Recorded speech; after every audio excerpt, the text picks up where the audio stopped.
This is NBC6, South Florida Today. Well, this weekend, hot air balloons will lift off into the purple-pink dawn when Sunrise Community hosts its 25th annual hot air balloon race. More than being a fundraiser, the community hopes the event inspires people with mental disabilities and those that can help them. Here to tell us more about the event is President of Sunrise Community, Les Leech, Jr. Hi, Les. Hi, Bob. How are you? I'm good, except a little distressed. You're indicating that here we are at your silver anniversary, year 25 of this balloon race, and you're saying it may be the last in this area. What's going on? Well, perhaps. The space is becoming constricted. There's a lot of housing. They're extending the runway at Tamiami Airport.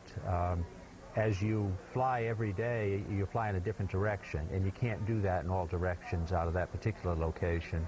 So we have a sense of it that it probably will be the last year. That isn't absolutely written in concrete yet, but it's a possibility, which makes this much more important, being the last. Well, tell us who is benefited by this event. That's what it's all about. Yeah, Sunrise Community Incorporated, who I work for, is a private nonprofit organization that serves people with developmental disabilities. And as you've probably heard in this last session of the legislature, there are some horrific cuts in health care. We're not exempted from that. So this race, which has been going on 25 years, raises money for people with developmental disabilities, and it's pretty important to us that it continues.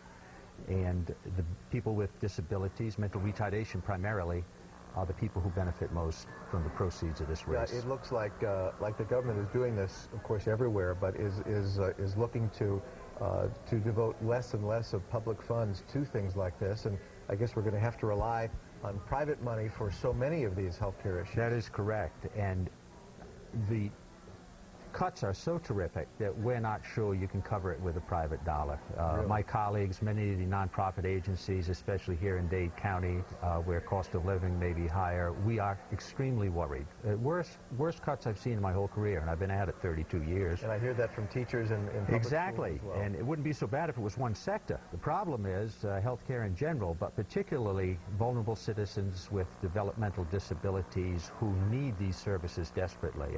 Some of this gets down to life and death situations, I'm afraid. What services now are going to be endangered because of what's happening at the legislative level? Well, residential services for sure, therapies, medical services, and so forth. And in many of these organizations, the problem is labor is your biggest cost. You can't cut deeply or to a great degree without affecting labor, meaning laying people off.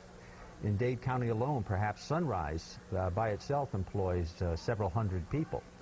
The way we look at it, and it isn't an absolute conclusion yet, but we may have to lay off a couple of hundred people.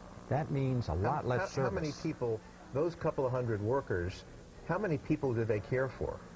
We are serving a little over 500 in Dade County alone, and almost 2,000 in the whole system.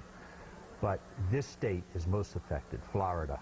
But Dade County, Broward County, Palm Beach areas are the ones we're most worried about. So you're telling us, you're sitting here saying the outlook is very bleak for a lot of the people who you serve. For the people I serve and the thousands of others served by other nonprofits, most definitely. This is the worst year ever that I've ever seen, if these cuts are implemented. Right. Well, let's look toward the positive side and the event. How much do you typically raise, and what are you looking to raise this year? Well, thanks to our gracious sponsors, we usually net on this event, if everything goes well, in excess of $100,000. But how do you think the economy is going to affect the amount of giving? I mean, do you think it's going to have a significant effect? We had to work almost twice as hard getting the sponsorships for this race, but fortunately, since many realize who we're supporting and what the cause is about, they've been very gracious despite the hard times driven by the economy. They've been very gracious, and we will meet our goal. Henceforth, I don't know, but we're just worried about this race this year, and we're very grateful to our sponsors and the public who come out and support us.